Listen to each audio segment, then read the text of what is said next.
So good morning, everybody. Best wishes for the new year. Thanks so much for joining the live lecture. We are now entering our final 4 lectures of this regional geography of Southern Europe. And these two first lectures of the year are essentially practical. We touch upon some of the key European Union policies with a high degree of influence in the everyday life of Southern Europe and elsewhere in across the European Union, and certainly will still enforce for the forthcoming European Union member states. Thank you also for those that are not able to join the live lectures but watch this recording later on.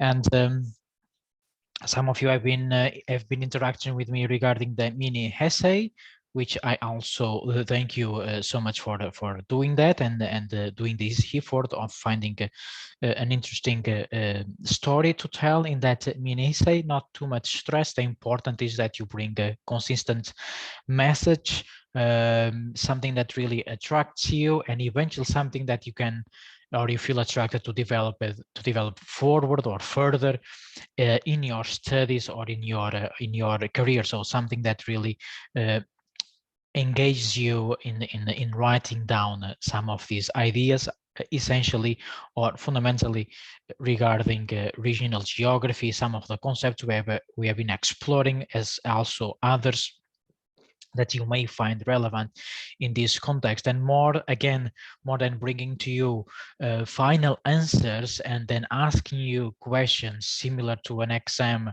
to a standard exam, I'm here more to tell you where to find certain information, how to embrace a more critical thinking in certain subjects. So not coming here to really bring you key concepts and then ask you to define them sharply, but more to help you to grasp these more critical ways of dealing with certain subjects that impact the life of the citizens in Europe, and in some cases also in other parts of the world, such as the topic of the lecture number 10 on sustainability transition. So let's carry on with the lectures of lecture number 8 today. And that follows, and I try always to bridge here the different lectures. This one somehow is placed in between the two previous ones on European Union integration. Hopefully everybody was able to catch up with the lecture number 7, and also helps to step forward in regarding to the next two core topics, as the last lecture will be more about a summary and a conclusion on cross-border relations and sustainability transitions, as I show it here on the slide. So I'm preparing to come to you live on these dates, but if something happens in between, these current contexts are always uncertain, and so there is some social dynamics out there that can impact my plans, and that if that happens, that I will come to you with a recording touching again the elements that are fundamentally important while exploring regional geography of Southern Europe. Only again a recap here, as some of you have been also asking about the exam. There is only one exam, not two types of exam. Some sort of confusion emerged in the beginning of the year. One type of exam, and then with 4 questions. One question that you are able, and you have this benefit of writing it down at home through your own pace and on the topic you decided. I think that is something quite novel across Kiel as an institution. And then you have also the standard exam with 5 questions, and you only have to respond to 3 of these questions. And I've been sharing with you throughout these lectures, as well as the OLAT group, some of these questions. So there are 2 dates. You select the date that fits better your calendar. So the 3 questions out of the 5 and the mini essay with delivery on the same day of the exam. In terms of registration, I'm really not a researcher or as a lecturer concerned about administrative issues, and then if these are administrative issues and not related with the content, please reach out to the administrative services. They need to handle the administrative issues more sharply. All right.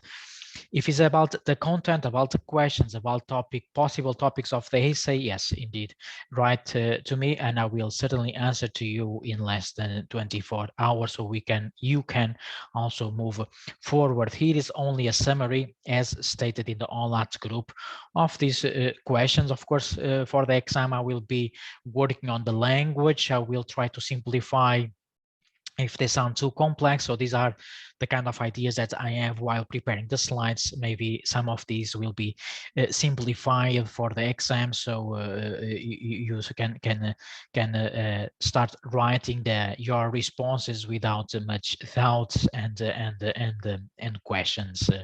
So these are somehow the backbone of the questions of the exam. Others will come following today's lecture and the forthcoming lectures on cross-border relations and sustainability transitions. And then I here recap the lecture number 7, or a new European Union integration.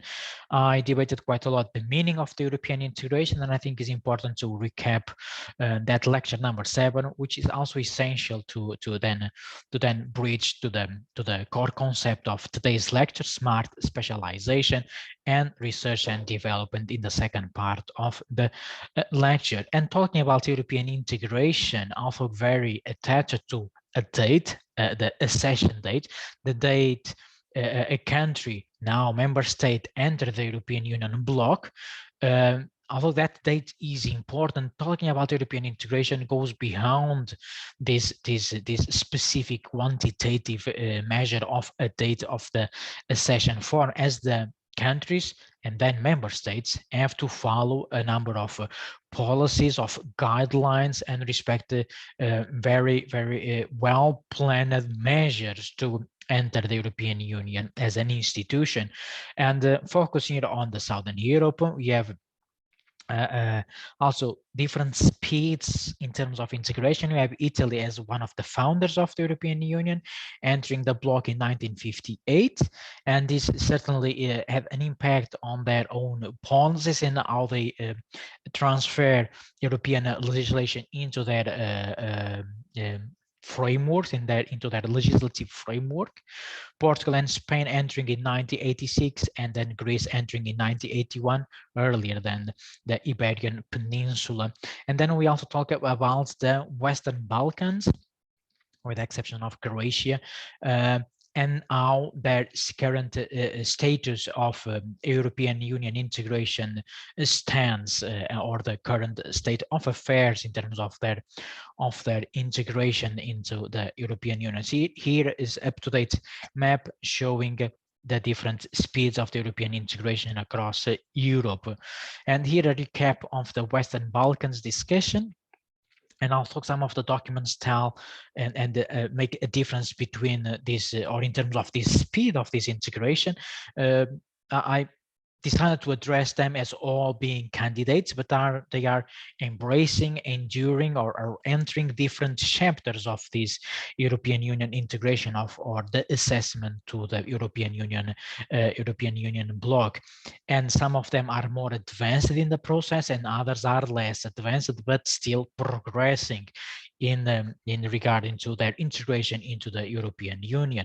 Albania, Macedonia, Montenegro, and Serbia are those more advanced. That means that they already went through a number of preliminary negotiations. They had to fulfill a number of arrangements. This involves sometimes governance, involves in other circumstances organization of their political administration as well. So they already went through a number of arrangements in this regarding.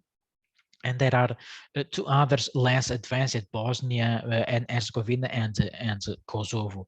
And I try also here in these slides which reflect or mirror the lecture number 7, some of your questions regarding what type of discussions are developed in the corridors of the European Union institutions regarding the integration of some of these countries. So first, let's focus here on these more advanced countries: Albania, Macedonia, Montenegro, and Serbia. Again, they already went through this first step in terms of their negotiations. They have seen their draft negotiations or kind of documentation approved by the European Union institutions, and they are now in a more advanced stage of their integration, fulfilling the 39 integration chapters, which I detail them further on in the lecture. They are already complying with the requirements for the European Union, and a lot of negotiations are still going on in this regarding. Best scenarios, and some of the literature points out that Montenegro and Serbia, for instance, will be able to join the European Union by 2025. Some of the critics suggest that this is a very ambitious date. Others suggest that is still feasible to account that integration in 2025. Here the situation is that sometimes we hear or read news that they are developing their relationships in terms of their cross-border relationships in the different domains quite well, and some other times we hear news that go completely against that, and then they point out some frictions that still exist in terms of migration, for example, in terms of accepting their political systems or their social dimensions as well. Bosnia and Herzegovina, less advanced in this context. They have already entering the negotiation process. They have also agreements at the table, and they are somehow hitting the transition moment, waiting for the European Union to approve their that step that will then make them follow and start complying with these European integration 35 chapters. And these are the rather well planned and complex 35 integration chapters. We are talking here about a document, an extensive document that covers all domains of social, economic, and environmental life within these countries. And some of these chapters, they all have very specific criteria that the countries that are aiming to join the European Union need to follow and transpose some of these rules and guidelines into their legislative system. Some of them are easier to accumulate, others more controversial, and these are more related with the political system, with the overall territorial governance, with the judiciary and fundamental rights as well, justice, freedom, and security. These are some of the controversial chapters, and that's why also this accession process of a country to join the European Union, the so-called European integration, takes some time and a lot of effort from both sides, the European Union institutions and the countries aiming to join. Here, that's the slides where I try to respond to some of your questions. There are a number of negotiations taking place in a formal manner within the European Union institutions, and they acknowledge these social frictions, sometimes cultural frictions between these countries in the Western Balkans, and the European Union efforts is to always sit down, negotiate, and work on this what we can call give and take involving the countries. They acknowledge, for example, regarding the case of Serbia, that they do not recognize Kosovo's unilateral declaration of independence. This is stated on this document from 2011, so quite some time ago, in page number 8. So there is no fears in acknowledging this social / cultural / political friction. And then, of course, they step up and they call that, okay, if Serbia, if you as a country want to move forward in your integration process, then the relations with Kosovo need to be normalized. And then these are the what is called within the European Union discourse ex-ante conditions for their accession, for their integration into the European Union. So this takes time, takes a lot of, again takes a lot of efforts and resources from both sides of the European Union integration overall process. Now, after Serbia agreed in the normalization of the relations with Kosovo, this, we can say in theoretical terms. In practical terms, we are probably all aware of the existing frictions, or the frictions that's still going on in this specific sub-geography, or of the geography of Southern Europe. They accept this normalization of the relations, so they could move forward, or they were able to move forward in the European Union integration process. And I say here that this is all about negotiations. Certainly, probably this happens not in daily basis, but in week basis. There are specific people and experts working on the integration. I say that this integration is all about negotiations. Is also all about monitoring. So the European Union, through the lenses of some specific institutions, they keep following up this this integration, the accession of the countries, and in this case the Western Balkans, and their aims of integrating the European Union. So they assess what is going on, how they are complying with these chapters. They point out what is the good, the positive reforms taking place, and they also point out what needs to be done so they can better comply with these integration chapters. And here is an example of Albania. In the ONLAT platform for the lecture number 7, in the folder of the lecture number 7, there are the reports of the other countries eventually forthcoming member states of the European Union. And here, the one in Albania, they bring together essential aspects regarding migration. They point out that they have done some progress regarding the interpretation of the EU acquis, so this set of rules, legislation, guidelines from the European Union. They've done some progress in this regarding, but more needs to be done to accumulate the more recent migration flows, and how to deal with these migration flows in the way that respects the chapter 24 of the European Union integration. And I also point out that what is hindering the process of respecting in a better manner the chapter number 24 are regarding to the weak care and social services within Albania. So then they point out ways on how to overcome this deficit in terms of dealing with migration and migration flows in Albania. And certainly this is not exclusive of Albania. Other reports point out other challenges faced by the Western Balkan countries in that assessment.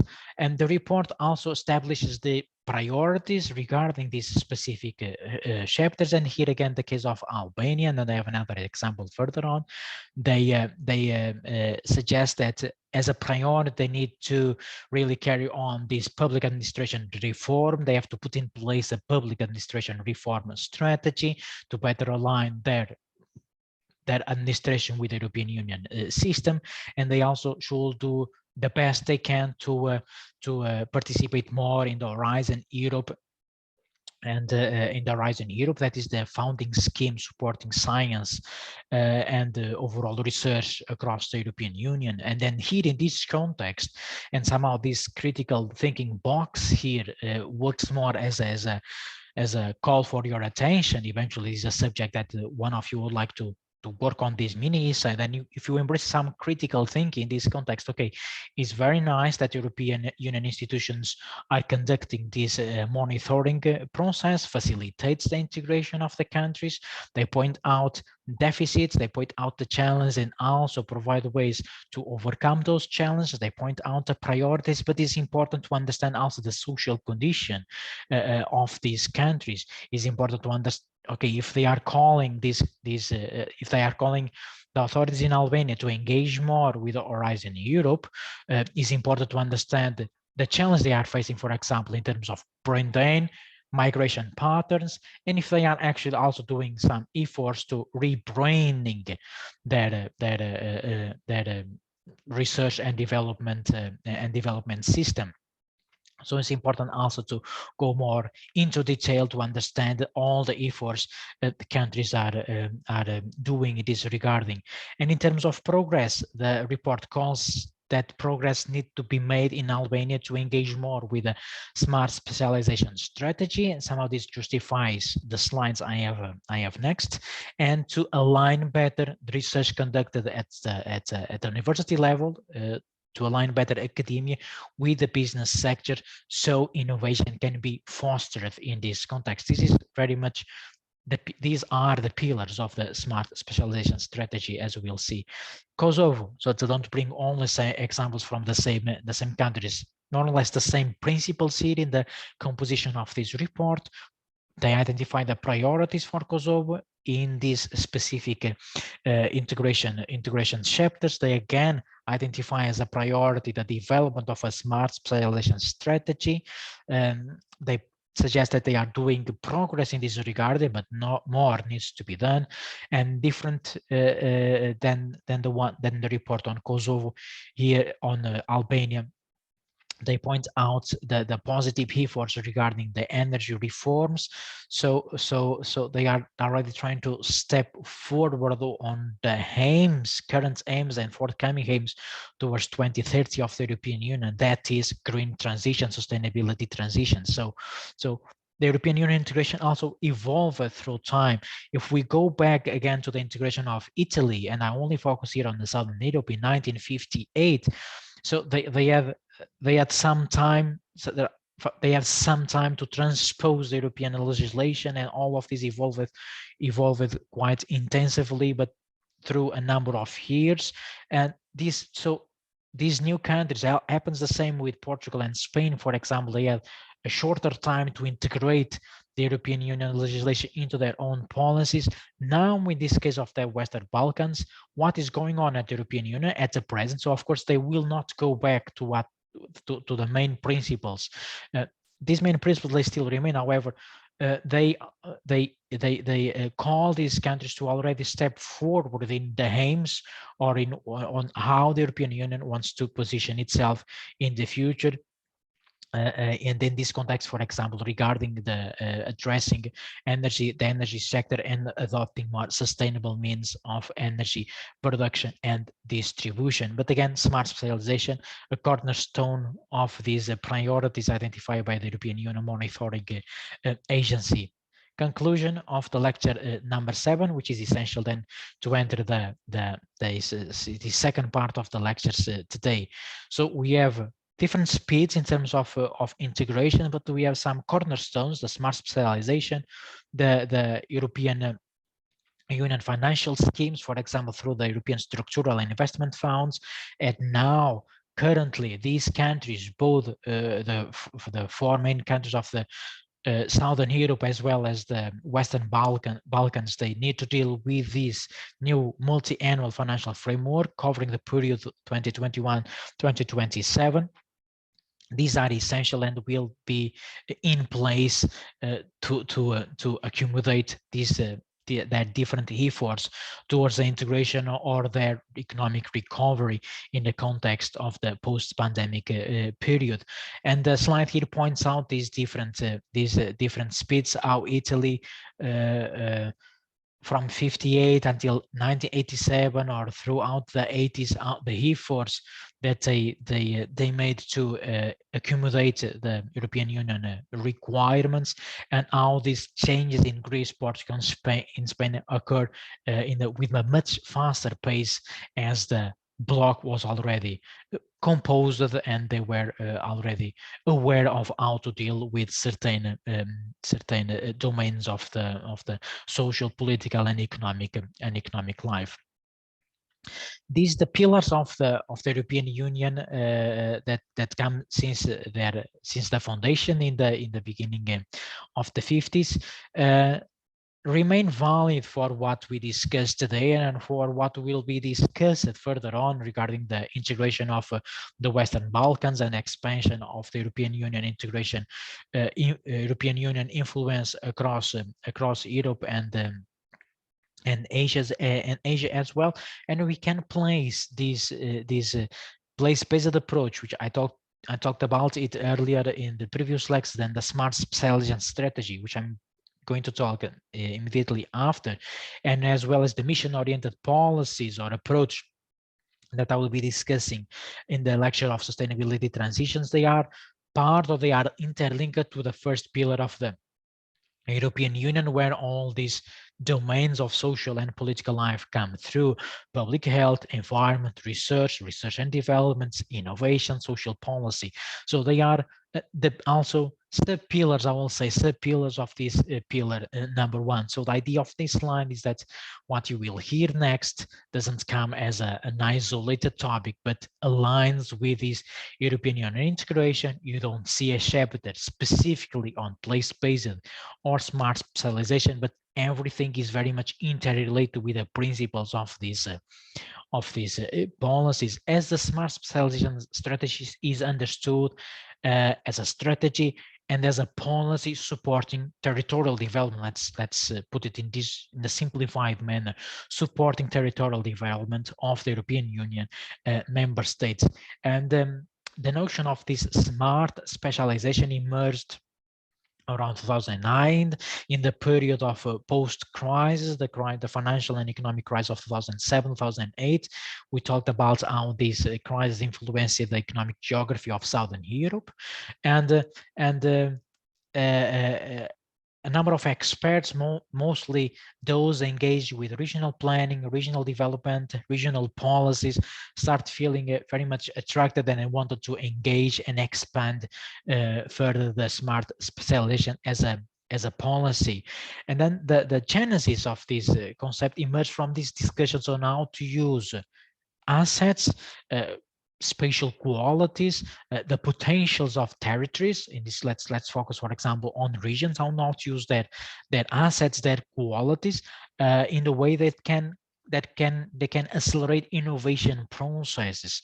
So the discussion within the smart specialization, or what sustains the discourse on smart specialization, that which then came to be implemented as a policy, comes from ways of thinking or ways of exploring regional sets, including embedding them in research and development efforts, and then trying to transform these developments into innovations that can then be applied in the business context. So the idea of linking academia and business is very much linked to the genesis of the smart specialization. And also another reason for this highly engagement of the European Union institutions, from the planning sector to the economic sector, involve the need to boost the attractiveness, the territorial attractiveness, the territorial competitiveness of the European Union region. So the idea of smart specialization also emerged as some sort of strategy to help European Union, to help the European Union member states and the regions to position themselves in the international competitive arena, where North America, Southeast Asia equally compete in this context. So it was a strategy transformed into policy intended to help regions within the European Union to position themselves in what they know how to do best, how to enhance their regional assets, regional qualities. And this goes from working on textile, fishery, earlier on mining sector, on transform or specialization in specific service regarding, for example, education or health. And this is one of the publications that with simple words clarify the meaning of smart specialization, the genesis and the application of the smart specialization, and everything you need to know about smart specialization you will find in this publication. Here's some overall domains of. We could explore this smart specialization strategy in different domains. So I bring one side of it and then you are free to explore. Other sides of it, there are also critical literature on the smart specialization, then that leads to the uniformization across the European Union instead of supporting diversification, for example. So there are a number also of critical thinking in this regarding. And let me cite some of these the criteria here of the smart specialization. And they tell that so within the smart specialization, 3 keywords emerge, and they will come across all these slides. That is research, development, and innovation. And they pointed out, the European Union institutions and those authors writing that book point out that research, development, and innovation are essential to support a cohesive development of the European Union.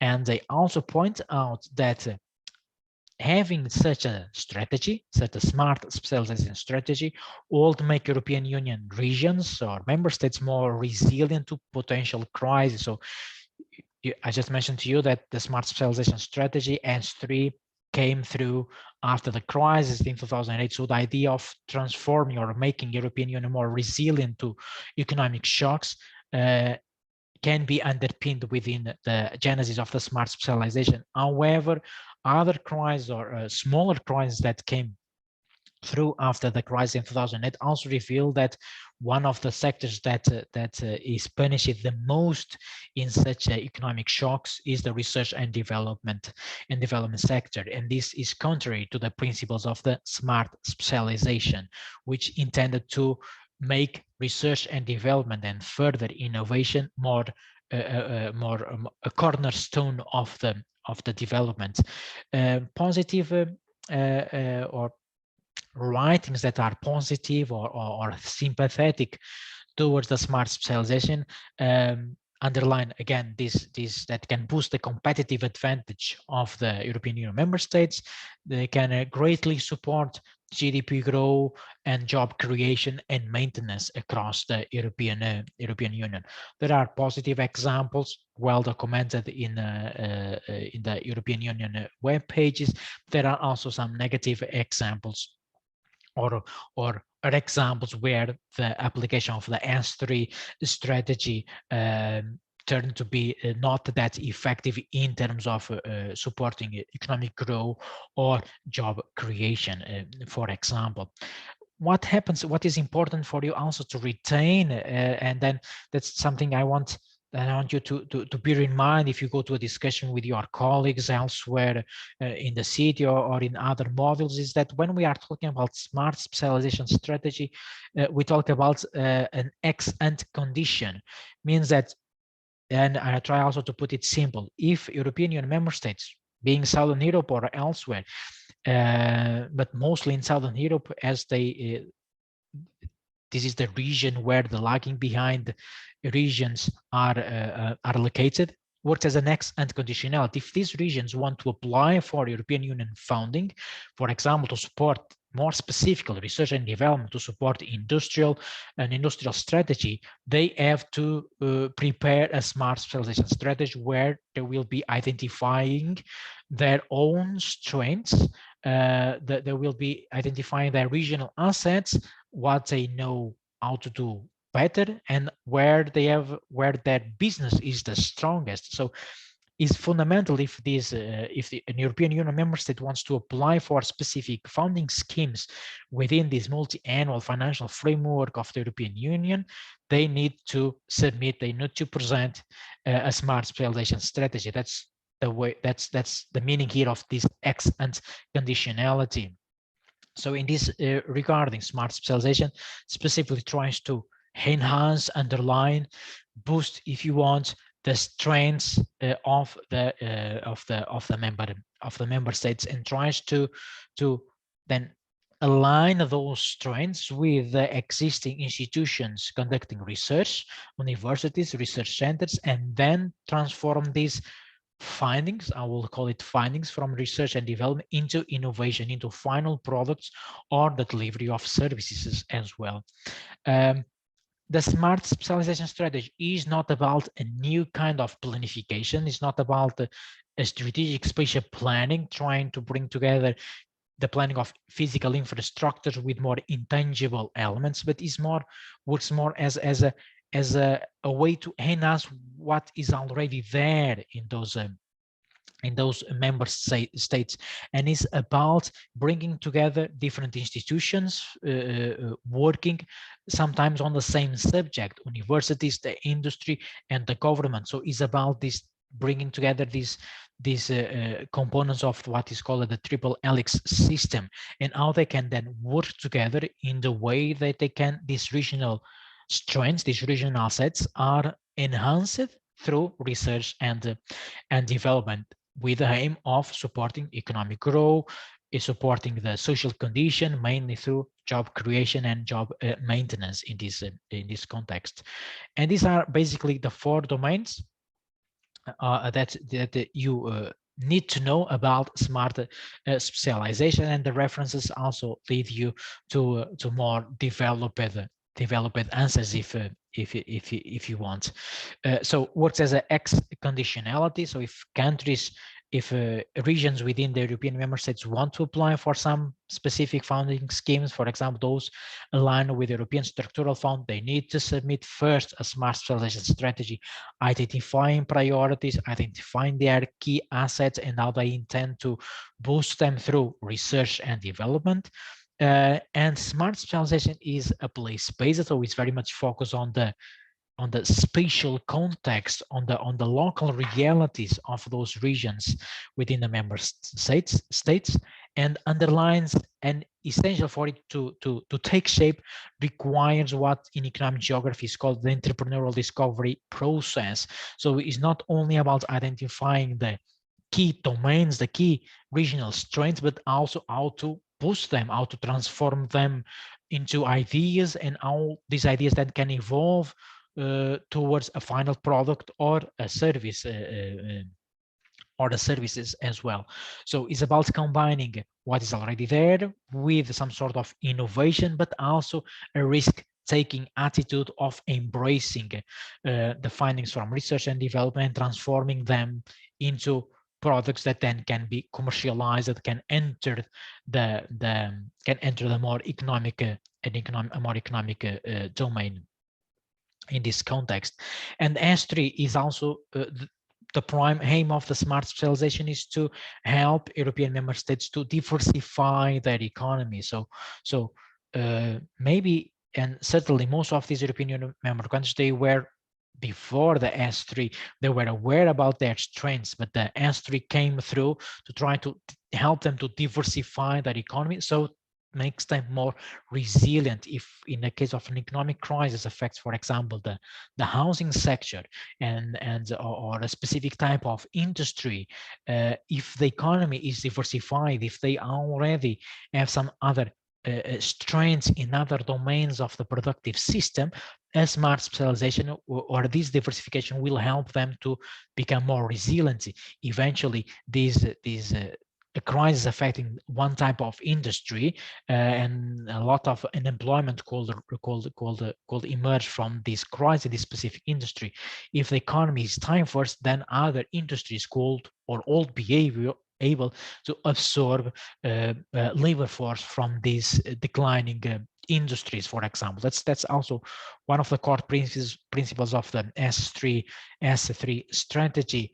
This is also easy to say, is somehow easy to point out here in a sort of a lecture and slides. Is certainly very challenging to achieve in practice out there in the context where we all live, from Germany to Belgium to the countries in Southern Europe.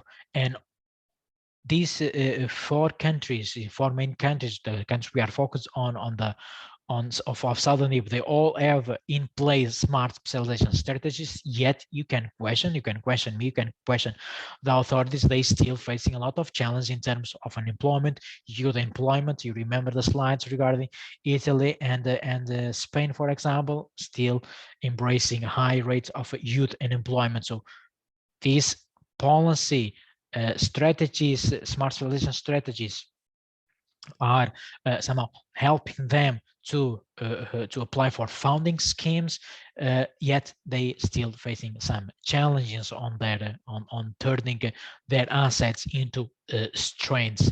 And these are thinking about the current multi-annual financial framework. These are the 7 enabling conditions of the smart specialization strategy towards 2027, and they go from they need to continue investing in innovation, in the enhancing also the role of institutions in within the smart specialization. They also point out that it's important to keep monitoring the impacts of the smart specialization, and here most of the critics rely on this conditionality number 3, that lack of monitoring of the impacts of the smart specialization in practice at the ground are still lacking, and it's important to identify the weaknesses of the S3, so then a forthcoming one can be more effective in bringing about some change, which actually, as part of the principles, is about bringing structural change to them, to the European Union member states.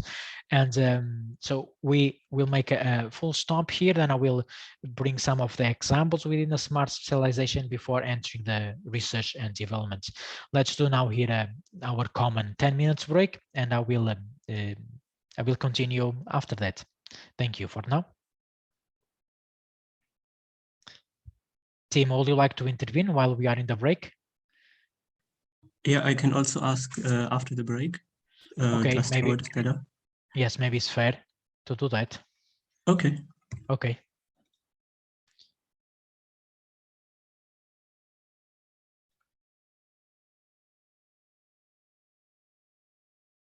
All right. So let's carry on, and I will first give the floor to Tim. Tim, please, you are already back. Do you have a question? Yes, I don't really understand how the smart specialization is really more resilient. Yes, through the innovation, I can get it, and the identification of weaknesses, but I don't understand how by boosting one sector, it's also making it more vulnerable in my point of view, but maybe I didn't understand it right. Mm-hmm. Yeah, that's an interesting question. Thank you for bringing it. It's certainly one of the key domains of the critic towards the S3 strategy, is that the cause that or the justification that diversifying the economy makes it more resilient, because in the case of economic crisis, for example, or other type of crisis, if one sector enters this crisis, another sector could be able to sustain the economic dynamics of the region. Indeed, opening up and diversifying the economy can also make them, or certainly makes these sectors, this type of services, or this type of industry vulnerable to such a context of crisis. This is an important point, that there are a number of mechanisms that, okay, the smart specialization per se is not a silver bullet, is not a magic solution to all the economic and social problems. For it to have an impact at the ground and really transform or make these territories more resilient, needs the support of other policies and essential other financial mechanisms. So in the certain, although the principles are that, okay, help the territories to become more resilient because of the diversification, and again, the justification that I have based on the literature I have been reading is that some sectors can sustain a crisis, and while others suffer the most from it, can also make them more vulnerable. That in such a circumstance, for really to understand S3 more resilient, we have to interlink it with other policies and other essential founding mechanisms. That's the only way I see that the S3 can really help the regions or the member states to become more resilient. Per se, investing or boosting these regional assets, as those we'll see next with the case of Galicia, for example, can make them more vulnerable to economic shocks, indeed, then the S3 will put into place some mechanisms to try help them to sustain in the situation of crisis. So somehow I'm sharing with you kind of a conceptual background, theoretical. This first part was essentially more about the conceptual part of the S3. In practice, there are many caveats impacting the implementation of the S3 strategy. Can indeed, through diversification, support the resilience of the territories, but for this to happen, my argument, and also in line with many critics, is that requires first the own structure of the country to be also be able to support these key domains identified in the strategy. Because if the own member state does not, or tries only, and this used to happen in the past, tries only to have a S3 strategies to satisfy or comply and then receive money from the European Union without having an institutional arrangement supporting these key domains, then certainly it won't become a resilient strategy for the member states. I don't know if I'm being clear here. It happens that part of my research conducted between 2012 and 2016 reveals that, for example, Northern Portugal developed a S3 strategy very much aligned with Europe 2020 strategy. And basically the sectors, the key priorities they identify for the Northern Portugal, they were basically copying and pasting the discourse of the European Union, not really underlining, not really with the intention of boosting the regional assets. In such a context, is very difficult to associate S3 with a policy intended to support the economic and social resilience of the territories, because they really were not so much focusing on enhancing their key priorities and then having the institutional arrangements able to support them as a background, but more to be play nice within the European Union and then be able to apply for some specific funding schemes. This was quite problematic. The things now are considering different because of this monitoring process carried out by the S3 platform, for example. So they are much more careful in understanding what the European member states are really putting into this S3 strategy, and understanding also if they are carrying administrative reforms, institutional arrangements that can support the development towards innovation, for example, of the key priorities, which should be priorities boosting the regional assets. So if there are no mechanisms supporting the implementation of S3, calling it as a way to boost to turn the region's member states more resilient, it certainly remains very much conceptual and theoretical. There are examples, and I bring a number of them, that they, at the first glance, they show positive results, but also they all have here room for critique in this context, and to avoid bringing examples from my own expertise, that is Northern Portugal and other regions in Portugal. I bring the case of Galicia, border with Northern Portugal, and very important to exemplify the cross-border relations across Europe, which I will point out next lecture.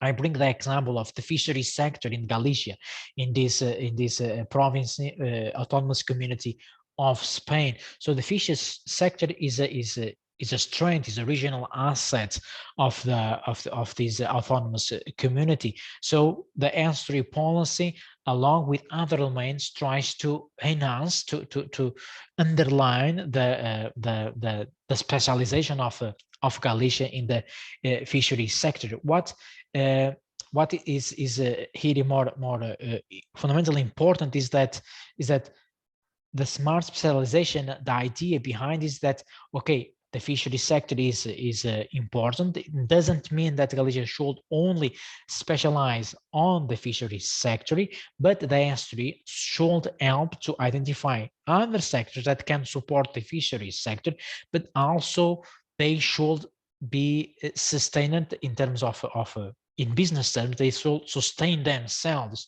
so that they feed the fishery sector, but they can also sustain by themselves and eventually open up their business perspectives towards other territories. So that's also important within the S3. Otherwise, it will create very much an economic interdependence that indeed is dangerous in the situation of crisis and can completely disrupt this idea of turning the regions more resilient. So indeed, Galicia, along with the fishery sector, they point out, they identify other domains, other priorities, and they have in place currently the smart specialization strategy, and they are probably now not fully sure about, they are working on the revisions of this smart specialization strategy. So as we all have access to this document, that's the one I pointed out here. So ideas, this is about promoting cooperation across sectors, is about transforming research and development findings into ideas, and then through this entrepreneurial discovery, some the engagement of the business sector, which requires also the engagement of the public authorities, transform them into innovation and eventually final products and services. So the entrepreneurial discovery process is a cornerstone of the implementation of the smart specialization. So these priorities here, they somehow combine the traditional sectors, which we can then use as a synonyms here for regional assets and innovation. So they point out as the seafood, healthy and safe food as a priority, and how to get that, diversifying the food sector. So this description of the priorities are very simplistic. Then the document details on how to get there, and this is the essence of the effectiveness of the S3. Of course, you can also criticize me of bringing only to you this simplified description of the priorities. I'm not saying that we should not neglect what comes next, but then the document, of course, points out ways on how to then enhance, on how to apply and implement in practice this diversification of the food sector. We could spend probably one entire module detailing the smart specialization across all these regions in the European member states, and I went through the map quite quickly. All, as you see, the southern part of Europe, all of the regions are engaged in the S3 platform. It doesn't mean that they all have a smart specialization strategy. They only need one if they want to apply for specific funding schemes. They may find that they don't really need an S3 platform. They have their own mechanism and their own ways of enhancing the regional sets and transforming findings from the research and development to support the business and their economic geography. So they are registered within the platform, more a formal arrangement. It's only some of these regions have currently in place a smart specialization strategy. Coming back again to Galicia, so they identify overall priorities, and they are all trying, in my assessment, to combine what is somehow the traditional within the region with ways of turning these traditional sectors into more innovative, with the idea again of diversifying and placing themselves aligned with the overall European Union strategy. And underline here again the one that the sector or the priority related with the fishery sector, as this is an important activity in this autonomous community. They point out here on how to have this diversification instead of investing simply or only in the more traditional side of the fishery sector or the fishery industry or the sea-related activities. They suggest that some of the intermediary products or raw materials coming from that industry can be used, for example, for cosmetic production, for pharmaceutical applications. So then they try to, through this document, influence the strategic policies of universities and research centers. And how they do that, they somehow try to convince them if they develop such a domains, they will receive additional funding, or they will be able to apply for some specific funding. So there is somehow a mutual understanding between public authorities, universities and research centers and the business sector in try to conciliate the priorities with their own activities. So then is also a call, a voluntary call for these research and universities and research centers to invest in such a domains with the aim not only of satisfying a call from a public authority coming through the smart specialization, but also will help them to position themselves in such a research domains. And some of these priorities, they also align with a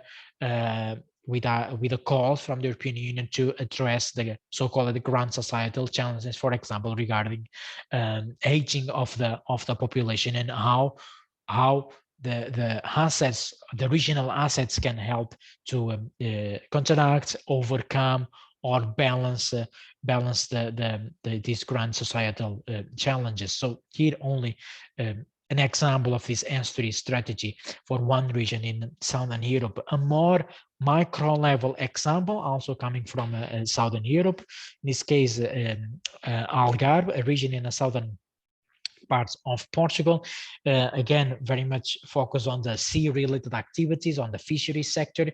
We are talking about here a very peculiar geography, Ilha da Colatra, embedded in a protected area, about 1,000 residents living in this highland, most of them highly dependent from the fishery sector. And a key problem in this location relates to waste management, to energy supply, and the quality of water, for example. So through or because the region has in place a S3 strategy, they were able to apply for some specific funding schemes. They put up a project in collaboration with different authorities, public entities, as well as research centers in the region. They developed this decarbonization project with the aim of making this island self-efficient in terms of energy production. So if you may think, so I'm talking about here not a directly related sector with the fishery one, but the development of a parallel activity that will greatly support the sustainability of the fishery activity within this specific geography. So the Colatra 2030 Sustainable Energy Community is about bringing the community together to embrace renewable energies. And the goal, the ultimate goal, is that this community, Ilha da Colatra, will be able to produce energy exclusive from renewable resources. This will help to overcome their challenge in terms of energy supply, and will also contribute to their social/economic or socioeconomic sustainability of this community. Also, some of the more critical researchers in this context suggest that all islands should be moved away as they are embedded within a protected area. That is not the question. So the question here, or the concern of the smart specialization, is to improve the quality of life, and this also means job opportunities of the communities using their own resources. So the idea here of this project, only possible because of the smart specialization, is that okay, the population will remain there. They are struggling regarding the energy supply. So then the projects need to help them to overcome this deficit. This is not a project truly enhance here the regional assets, what we can think about is that what they are really enhancing here is that geographical location. A lot of sun sunning throughout the year, so which helps the production of energy through renewable sources. So one example that that is aligned with the smart specialization for a sub-region in Southern Europe. Of course, for this to happen, this doesn't happen from the day to the night. This is certainly not a sprint. Developing or making a smart specialization and then developing projects to support its implementation, because an S3 per se has no potential to be implemented directly. The number of projects need to be developed to then operationalize the priorities of the S3 strategy. It also requires the engagement of politics across different scales. So S3 works better or gains in effectiveness if embedded within a good governance institutional context. So politics are fundamental to support both the research and development and then turning them into innovation. And this also requires, of course, the engagement of the business sector, the engagement of the economic players within the specific region. So I think also this example helps to underline this as this ex-ante conditionality.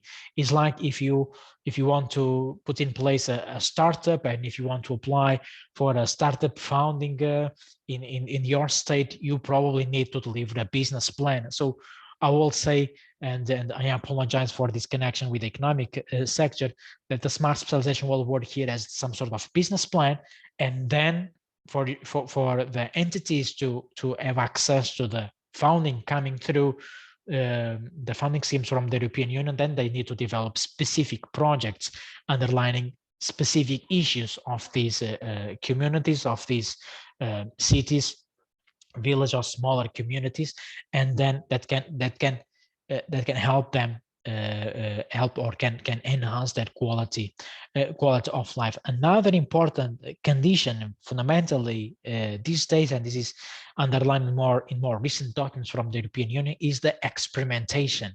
This is also important, for example, when we are talking about placemaking within spatial planning interventions in the urban regions. So experimentation is fundamental for the operationalization of the S3 strategy. This requires a bottom-up approach, place-based, looking at the reality in specific context, and be aware that that's the same happens in the business context. The experimentation is fundamental. Eventually, this Culatra 2030 reveals, or the more recent reports on the monitoring of the project reveal positive outcomes out of it. But eventually, in many contexts, the first ideas of a project are really not turning to be positive. They are not contributing to any type of structural change in that community, and then the entities, they have to embrace this experimentalism. What's the meaning of this? Is that, okay, if something is failing here, there is room for improvement. Let's come up with another project, or changing the strategy within the project to try to really bring about some change. So S3 requires the engagement of politics, the engagement of the business sector and research entities, and also requires a lot of experimentation. And this is fundamental in the context of climate change, of the health crisis that the countries are going through, and in some contexts this also requires being adaptation to these circumstances. So having a static S3 prepared, for example, in 2021 that will last until 2027 without embracing this experimentation will certainly be doomed to fail. So it's important to have somehow a dynamic S3 strategy and embracing this experimentation. So as an essential condition to achieve that effectiveness at the ground.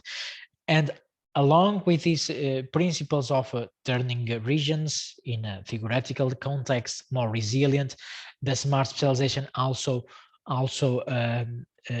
calls for the need to optimize the use of financial and natural resources as well. So it's also here a cornerstone of the smart specialization. And again, to conclude this scenario before giving the word to Said, is important to shape the discourse across domains, to embrace the need to prioritize some specific domains in one region, and then find ways on how this prioritization can lead or support economic growth and social development. Yes, Said? Can you explain again why the dynamics is important for S3? But these dynamics, what I mean with these dynamics is that, try to in simple words, what happens, and I often bring examples from spatial planning. So let's say we have a spatial plan for an urban region or a city that is elaborated 10 in 10 years. So if these plans are static, so if there are no mechanisms to help these spatial plans to embrace uncertainty, to embrace change that occurs often in the society, then they will certainly not be effective in 10 years. So the S3 calls to embrace experimentalism means that then an S3 document should not be static but dynamic, should be able to embrace change as it occurs in the society. So means that, for example, in the current context of post COVID-19, for example, an S strategy for a region which was developed, for example, 7 years ago, should be able to embrace current needs. Now the needs in a post-COVID scenario are certainly different than what they were planning 7 years ago, or even what these entities were planning in 2018 or 2019. So then S3, to be effective, needs to embrace this dynamic change that occurs in the society. So should not be a static document. If we look at them, or if we simply download its PDF, it sounds a static document. However, the principles, they are okay. These I go back to the one in Galicia. If we read these priorities, they look very static, but they are still broad, partly specific and partly broad. So in the context of change, in the context of a crisis, the entities that will be engaged, the research universities, research centers, business, innovation agencies, other type of economic players, they will be able to develop with projects that partly help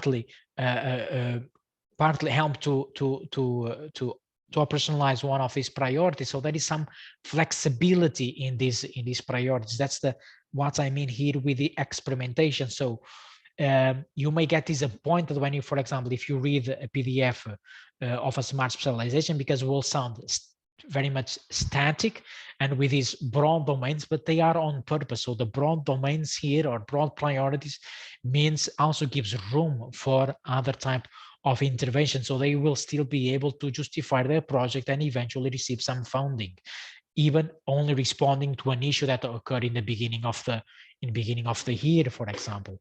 I don't know if this is clear now at this stage. No, it's clear, but how can you give an example how they make it dynamic? For example, the COVID situation was not foreseen. What would Galicia do in that matter, for example? Yeah, that's certainly very interesting. And then this is a kind of a question that could be open for even for you to explore in your mini essay, understanding in what context COVID-19, for example, disrupt some of these economies, and to what extent a smart specialization could help them to overcome and to turn some of their assets in these new specialities. how this kind of, let's me think about an example here that I called. I don't think I have one of the examples. I don't really have I have examples here, but they are not very much related with the COVID-19. They come from the past. Through the examples, what I called underline here is that I was thinking that industry, using some specific an industry that require, for example, a lot of microchips, and they were severely disrupted during the COVID-19 first crisis in 2020 because Taiwan, one of the worldwide producer of chips, was not able to supply the European market. So many of these industries, they were disrupted during the first part of the crisis in 2020, and then it extended towards the end of 2020. So industry is highly dependent of ships from Southeast Asia, for example. They were severely disrupted, and then in this circumstance, a smart specialization in certain region could eventually help them to use their equipment and use their labor force to, for example, invest in the production of medical equipment that was more useful though in that specific time. Let's say the smart specialization pointed out that region should invest in high-tech industry. Okay, but then this high-tech industry, because they were highly dependent from the ship industry, became disrupted during the COVID crisis. The smart specialization was already in place with these broad priorities, so that they eventually, I'm just giving here an hypothetical example, so they were able to explore other ways of using their resources, their equipment, their labor force, their even research centers within the industry to try to respond, for example, with medical equipment to support the other type of activity. And then after this crisis, they will come back, and then will come back to their traditional activity. So it's a kind of an example here, hypothetical. I do not have a concrete example. The examples I have, they are not related with economic crisis per se. But let me go through them as we are talking about the examples. I don't really need to follow through the slides here, and they underline mostly what I have been talking about. There are examples of a smart specialization from the past, and I have examples. I have some examples from the present here. Is a type of three examples here of industries in Portugal using or relying greatly on European funding. These industries are located in regions which have a smart specialization strategy.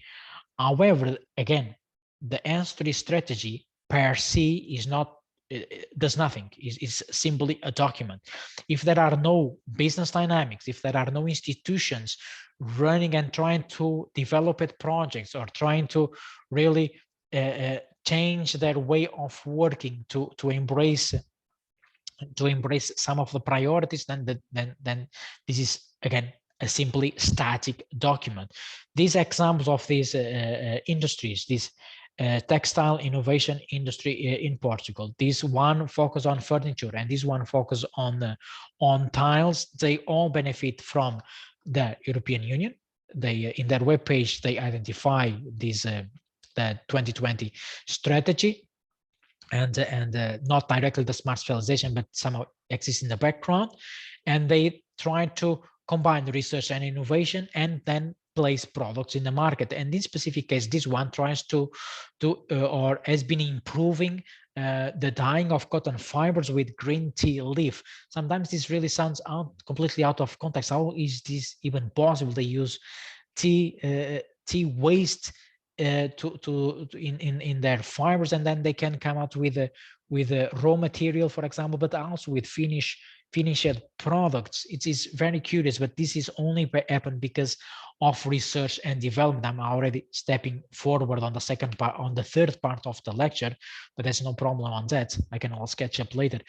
And this occurred because the smart specialization is as dynamic as allowing them to evolve the way they feel more comfortable, where they have know-how, how they can use better their labor force to apply, to develop their projects and apply for funding schemes, supporting their core activity, that is the production of cotton fibers, through innovative processes. The same happens with this factory of furniture, currently position themselves as producing furniture that is 99% that kills up 99% of bacteria and is ultraviolet resistant, and use only 100% recyclable raw materials. This is only possible through the combination of research and development with business priorities, and again this entrepreneurial discovery. And also these products we see here in their catalog, they are only here because they went through a period of experimentation. If we bring this to the smart specialization, the same occurs. It doesn't mean that one project will be effective at first. A smart specialization exists to allow this dynamic, to allow projects to be reshaped, to respond to some specific needs that emerge in a specific time, and also give room for different types of exploration. Another example, and this is also another very curious one, and most of the times the success in the business sector is also very much about responding to trends, responding to discourses, and this one here combines the European founding, combines the principles of the circular economy with their knowledge, with their know-how. And it's a very curious one, and also a novel for me. They are their core business is the production of tiles, but they do that through recyclable material. And I found this very curious. They use recyclable shoes to produce these sustainable yet resistant, as they call here, tiles for different type of structures. Here I do not underline the example of the European Union, but they receive a support from the Portuguese Agency for Investments and Innovation. So see, these are some of the examples not directly related with related with a smart specialization, with one priority of the smart specialization, but projects that emerge through the combination, through the cooperation between public entities and the business sector. These are not related with disruption from COVID times, but one of the best examples, and you will find this also in many Central European countries, is the disruption in the automobile industry, because they were not able to incorporate chips in their production, and some of the factories they actually had to stop the production because Southeast Asia was not able to supply the market. The things are now better in this regarding, but was one of the main sub-crises that happened within the health crisis of COVID-19. We do not have much minutes to go, but then I will bring the missing the slides I have not touched upon in the next lecture. And but I would like to ask you if this clarifies the smart specialization strategy overall lesson.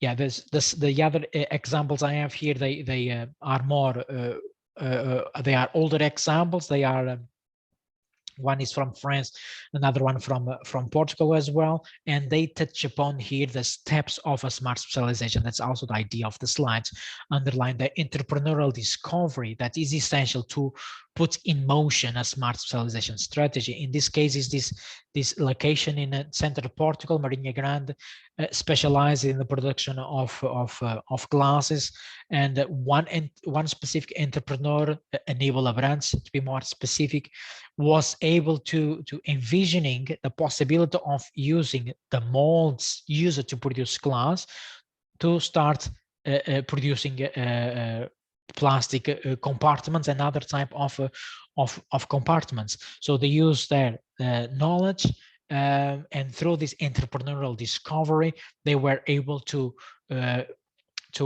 support a structural change. So when the glass industry entered a period of crisis, the labor force was somehow canalized to the production of molds to the production of products in plastic. Certainly controversial these days in terms of environmental sustainability. But here an example, a older example on how a specific region, through also the capacity, the innovative capacity of an entrepreneur, was able to overcome a crisis in one specific domain, and through their know-how starts embracing other type of activity.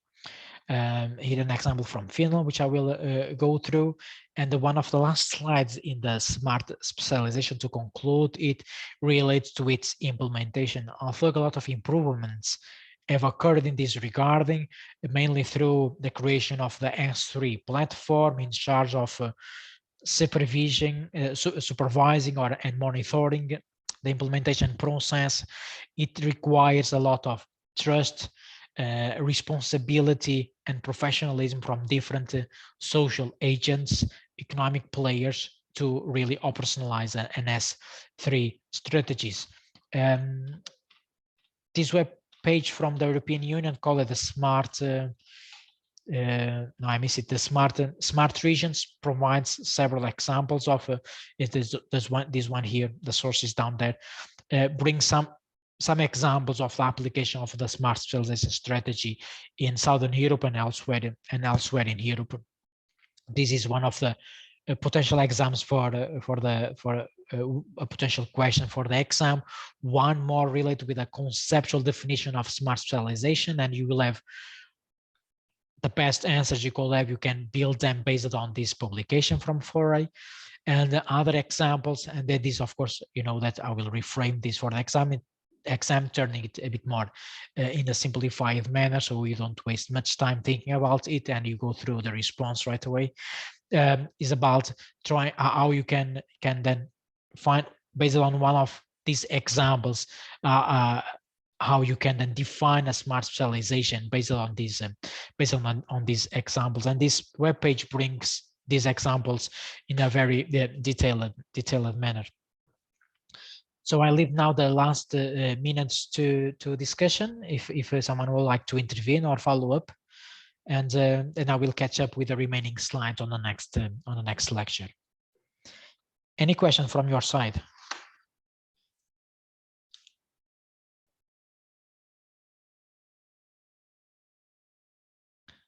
Okay, here again some highlights on the smart specialization is certainly an important policy at the present, and in my perspective, and based on what is currently being developed within the European Union Green Deal, the multi-annual financial framework, is here to stay and to be further developed across the member states, and also the reports. These monitoring reports involving the integration of the Western Balkans, they also point out in this direction that will remain an important policy supporting or ultimately supporting the territorial development of the European Union member states. Of course, that its effectiveness is critical. And the critics mostly involve the implementation of the S3 strategy, to what the extent it can really turn the regions more resilient, and the extent that politics that sometimes require certain results are able to engage with experimentalism. We all know that politicians do not like unsuccessful stories to be communicated, and what the S3 strategy tells us is that regions, they need to experiment, means that in some circumstances some of the projects fail, and but it remains controversial in terms of politics, as unsuccessful stories are often not communicated throughout the media to the public. So yeah, a number of exercises can be conducted involving a smart specialization. I bring only some of these general ideas, and you are open to explore some of these sources I have in the slides. And I will see you all next week to continue with research and development and stepping towards the cross-border relations in Southern Europe. So thank you so much for staying until the end, and See you all next week. Thank you.